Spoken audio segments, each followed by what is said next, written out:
আসসালামু আলাইকুম প্রিয় দর্শক। আজকে বেরোয়ছিলাম একটু এলাকাটা ঘুরতে বিকেলবেলা। তো খুবই ভালো লাগতেছিল, পরিবেশটাও খুব ঠান্ডা ছিল। মোটামুটি ঘুরতে বেরোলাম। আমি একাই ছিলাম, আমার সাথে আসলে আর কেউ ছিল না। তো বেরোলাম রাস্তায়, নিরিবিলি হাঁটতেছিলাম। রাস্তাটা আমাদের নতুন করা, মোটামুটি সুন্দর রাস্তা। তো যাওয়ার সময় পাশ থেকে সাইকেলওয়ালা ভাই চলে গেল। আমি আবার পিছু ঘুরলাম, দেখলাম যে পিছনে আর কোনো গাড়ি টাড়ি আছে নাকি। আবার ঠুস করে এসে মেরে দিলে আবার বিপদ হয়ে যাবে। তো শুক্রবার ছুটির দিন, অফিসের ছুটি ছিল, তাই নিরিবিলি হাঁটতেছিলাম রাস্তায়। ভিডিও যখন করতেছিলাম আশেপাশের লোকজন কেমন করে যেন তাকাচ্ছিল, মনে হচ্ছে যেন আমি কি এমন ক্ষতি করে ফেলাচ্ছি তাদের, জানি না কেন। হুম, ভালোই লাগতেছিল পরিবেশটা।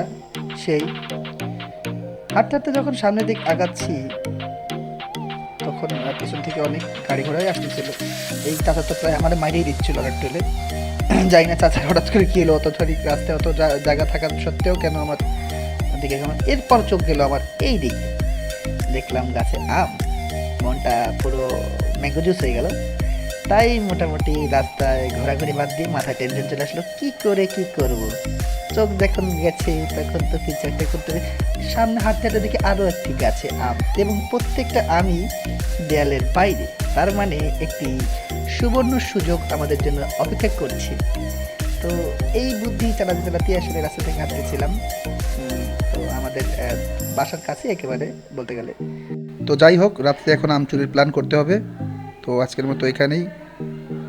আম চুরির ভিডিওটা পারলে করে দেখাবো ইনশাল্লাহ। আল্লাহ হাফেজ, সবাই ভালো থাকবেন।